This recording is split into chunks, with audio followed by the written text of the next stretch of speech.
भयंकर गर्मी पड़ रही थी।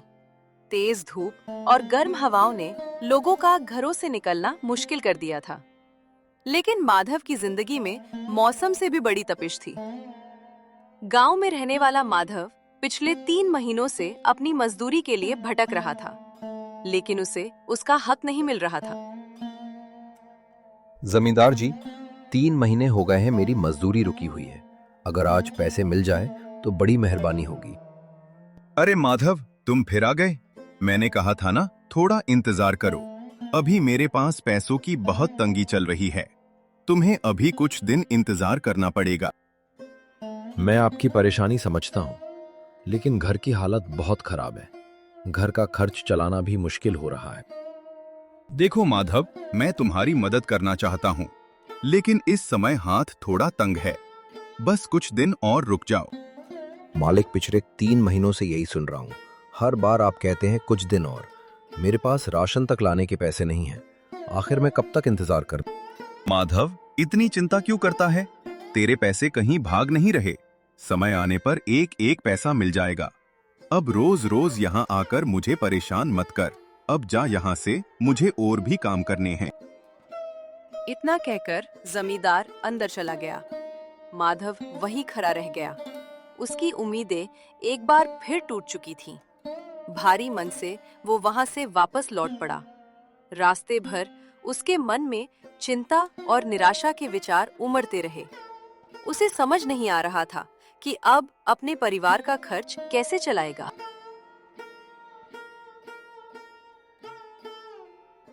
आप आ गए जी। मैं कब से आपका इंतजार कर रही थी। पहले हाथ मुंह धो लीजिए, मैं आपके लिए खाना लगाती हूँ। रूपा माधव के लिए खाना लगा देती है। खाना खाने के बाद वह माधव से पूछती है, क्या बात है जी, जब से आए हैं बहुत परेशान लग रहे हैं। मैं आपको इतने सालों से जानती हूँ, आपके चेहरे की उदासी मुझसे छिप नहीं सकती। क्या जमींदार ने आज भी पैसे देने से मना कर दिया? मना तो नहीं किया, लेकिन हर बार की तरह आज भी टाल गया। मैं उससे अपनी मजबूरी बताता रहा, हाथ जोड़ता रहा, पर उसके दिल पर जरा भी असर नहीं हुआ। हमारी हालत दिन ब दिन खराब होती जा रही है जी। घर में राशन भी बस कुछ दिनों का बजट है। मैं तो किसी तरह काम चला लूंगी, लेकिन आपको इस तरह परेशान देखकर दिल बैठ जाता है। यही बात तो मुझे अंदर से खाए जा रही है। एक पति होकर भी मैं तुम्हारी और घर की जरूरतें पूरी नहीं कर पा रहा। जब तुम्हें परेशान देखता हूँ तो खुद को बहुत लाचार महसूस करता हूँ। ऐसी बातें मत कहिए जी। आपने हमेशा मेहनत की है, कभी किसी का हक नहीं मारा। मुश्किल समय आने से कोई छोटा नहीं हो जाता। मेरे लिए आपकी मेहनत और ईमानदारी ही सबसे बड़ी दौलत है। ये सुनकर माधव के दिल को हल्का सा सुकून मिलता है। आप कल एक बार फिर जमींदार के पास जाइए। हो सकता है आज उसका मन ठीक न रहा हो। कभी कभी बार बार कहने से भी इंसान का दिल पिघल जाता है। मैं तो कई बार जा चुका हूँ। अब तो मुझे उसके सामने जाने में भी शर्म आने लगी है। शर्म कैसी जी? आप अपने हक के पैसे मांग रहे हैं, कोई भीख नहीं। जब तक आखिरी उम्मीद बाकी है, हमें कोशिश नहीं छोड़नी चाहिए। आखिर वो आपकी खून पसीने की कमाई है। क्या पता ऊपर वाला हमारी मदद उसी के जरिए करना चाहता हो। आप कल एक बार और बात करके देखिए, शायद इस बार वो हमारी मजबूरी समझ जाए। ठीक है, कल सुबह मैं एक बार फिर उसके पास जाऊंगा। देखते हैं ऊपर वाले ने हमारे लिए क्या लिखा है। रूपा के चेहरे पर थोड़ी उम्मीद दिखाई दी। उसने मन ही मन प्रार्थना की कि इस बार उनकी परेशानी का कोई रास्ता निकल आए। कुछ ही देर में रात हो गई। चांद की हल्की रोशनी पूरे गांव में फैल गई और ठंडी हवा बहने लगी। अगली सुबह माधव नई उम्मीद लेकर जमींदार के घर की ओर चल पड़ा। उसे विश्वास था कि आज शायद उसे उसकी मेहनत की कमाई मिल जाएगी। उधर जमींदार अपनी पत्नी से बातें कर रहा था। तभी उसकी नजर दूर से आते हुए माधव पर पड़ी। माधव को अपनी ओर आते देख जमींदार चौंक गया और उसके चेहरे पर नाराजगी साफ दिखाई देने लगी। जमींदार जी, मेरी मजदूरी के पैसे दे दीजिए। घर की हालत बहुत खराब है, पेट पालना भी मुश्किल हो गया है। फिर आ गया तू? कितनी बार कहा है कि मेरे पास तेरे लिए पैसे नहीं हैं। मालिक, वो मेरी मेहनत की कमाई है। मैंने ईमानदारी से आपके खेतों में काम किया है। माधव की बातें सुनकर जमींदार को बहुत गुस्सा आ गया। उसकी आंखें क्रोध से लाल हो गईं और वो गुस्से में माधव पर चिल्लाने लगा। बहुत जुबान चलने लगी है तेरी। अब तू मुझ पर ही हक जमाने लगा है। मुझे सिखाएगा कि क्या करना चाहिए। लगता है अपनी औकात भूल गया है तू। एक मामूली मजदूर होकर मुझसे बहस करने की हिम्मत कैसे हुई तेरी? नहीं मालिक, मैं बस अपना हक मांग रहा हूँ। बस, बहुत हो गया। अब तू मेरी बात कान खोल कर सुन। तुझे एक पैसा भी नहीं मिलेगा। मालिक, ऐसा मत कहिए, घर में खाने तक का इंतजाम नहीं है। मुझे तेरी मजबूरियों से कोई मतलब नहीं, और आज से तू मेरे खेतों में काम करने भी मत आना। मैं तुझे नौकरी से निकालता हूँ। ये सुनते ही माधव के पैरों तले जमीन खिसक गई। उसकी आंखें फटी रह गईं। क्या? नौकरी से भी निकाल रहे हैं मालिक? हाँ, और अगर दोबारा यहाँ दिखाई दिया तो अच्छा नहीं होगा। माधव की आंखों में आंसू भर आए। मालिक, मैंने आपके लिए बरसों तक दिन रात मेहनत की है। कड़ी धूप में भी काम किया, बारिश में भी काम किया, कभी शिकायत नहीं की। गरीब हूं मालिक, लेकिन बेईमान नहीं। मैंने हमेशा ईमानदारी से काम किया है। जमींदार चुपचाप खड़ा रहा। याद रखिए मालिक, गरीब की आह कभी खाली नहीं जाती। मैं तो चला जाऊंगा, लेकिन ऊपर वाला सब देख रहा है। एक दिन मेरी मेहनत का मुआवजा आपको भरना ही पड़ेगा। ये कहकर माधव आंसू पोंछता हुआ वहां से चल पड़ा। जमींदार के घर से निकलने के बाद माधव का दिल पूरी तरह टूट चुका था। भारी कदमों से चलता हुआ वो गांव के बाहर एक पेड़ के नीचे जाकर बैठ गया। उसी पेड़ के पास एक छोटी सी गन्ने के रस की दुकान भी थी। हे ऊपर वाले, मैंने तो कभी किसी का बुरा नहीं किया, हमेशा ईमानदारी से मेहनत की। फिर भी मेरे साथ इतना बुरा क्यों हो रहा है? आखिर मेरी गलती क्या है? माधव अपनी किस्मत को दोष ही दे रहा था। तभी वहां एक बूढ़े बाबा आकर उसके पास बैठ गए। उनके चेहरे पर थकान साफ दिखाई दे रही थी। बेटा, बहुत प्यास लगी है, गला सूख रहा है। बाबा, लगता है आप बहुत दूर से सफर के रहे हैं। आप यही रुको, सामने गन्ने के रस की दुकान है। मैं आपको एक गिलास रस पिला देता हूं। नहीं बेटा, रहने दे, मेरे पास पैसे नहीं है। माधव हल्का सा मुस्कुराया।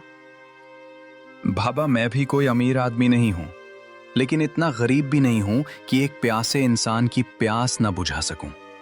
आप यही रुकिए, मैं अभी रस लेकर आया। माधव दुकान से एक गिलास गन्ने का रस लेकर आया और आदर से बाबा को दे दिया। बाबा ने रस पिया तो उनके चेहरे पर संतोष दिखाई देने लगा। कुछ देर बाद बाबा ने माधव के उदास चेहरे की ओर देखा। क्या बात है बेटा, तू बहुत परेशान लग रहा है। ये सुनकर माधव की आंखें भर आईं। क्या बताऊं बाबा, मैंने बरसों तक एक जमींदार के खेतों में काम किया। उसने मेरी कई महीनों की मजदूरी नहीं दी। आज जब अपने पैसे मांगने गया तो उसने मुझे अपमानित किया और काम से भी निकाल दिया। अब समझ नहीं आ रहा कि अपने परिवार का पेट कैसे पालूंगा। और फिर भी तूने अपनी परेशानी भूलकर एक अनजान बूढ़े की प्यास बुझाई। बाबा, इंसानियत से बढ़कर कुछ नहीं होता। अगर मैं किसी की मदद कर सकता हूं तो मैं जरूर करूंगा। बेटा, तेरे दिल की अच्छाई ही तेरी सबसे बड़ी दौलत है। तूने आज मेरी प्यास बुझाई है और यही नेक काम तेरी किस्मत बदल देगा। इतना कहकर बाबा वहां से चले जाते हैं। थोड़ी देर बाद माधव भी अपने घर पहुंच जाता है। जैसे ही माधव अंदर आया, उसकी पत्नी आंखों में उम्मीद लिए उसका इंतजार कर रही थी। उसे विश्वास था कि शायद आज माधव अपनी मेहनत की कमाई लेकर लौटेगा। क्या हुआ जी? आप इतने उदास क्यों लग रहे हैं? जमींदार ने पैसे दे दिए क्या? माधव ने कोई जवाब नहीं दिया। उसकी आंखें नम हो चुकी थीं। अजी, कुछ तो बोलिए। आपका चेहरा देखकर मेरा मन घबरा रहा है। सब खत्म हो गया। क्या मतलब? साफ साफ बताइए। मैं आज फिर जमींदार के पास गया था। सोचा था शायद इस बार मेरी मजबूरी समझ जाएगा, लेकिन उसने मेरी बात सुनने के बजाय मेरी बहुत बेइज्जती की। और इतना ही नहीं, उसने मुझे काम से भी निकाल दिया। पत्नी यह सुनकर हैरान रह गई। क्या? काम से भी निकाल दिया? हाँ, अब ना मजदूरी मिलेगी और ना ही काम। मैंने बरसों उसकी सेवा की, हर मौसम में मेहनत की, और मेरी मेहनत का यही सिला दिया उसने। हिम्मत मत हारिए, ऊपर वाला सब देख रहा है। उसे अपने किए की सजा जरूर मिलेगी। वापस आते समय मैं बहुत टूट गया था। एक पेड़ के नीचे बैठ गया। वहीं एक बूढ़े बाबा मिले। उन्हें बहुत प्यास लगी थी। उन्होंने कहा कि उनके पास पैसे नहीं हैं, लेकिन पता नहीं क्यों उनका हाल देखकर मुझसे रहा नहीं गया। मैंने अपने बचे हुए पैसों से उन्हें गन्ने का रस पिला दिया। इतनी परेशानी में भी आपने उनकी मदद की। अगर मैं किसी प्यासे की प्यास नहीं बुझा सकता, तो फिर मेरी इंसानियत किस काम की?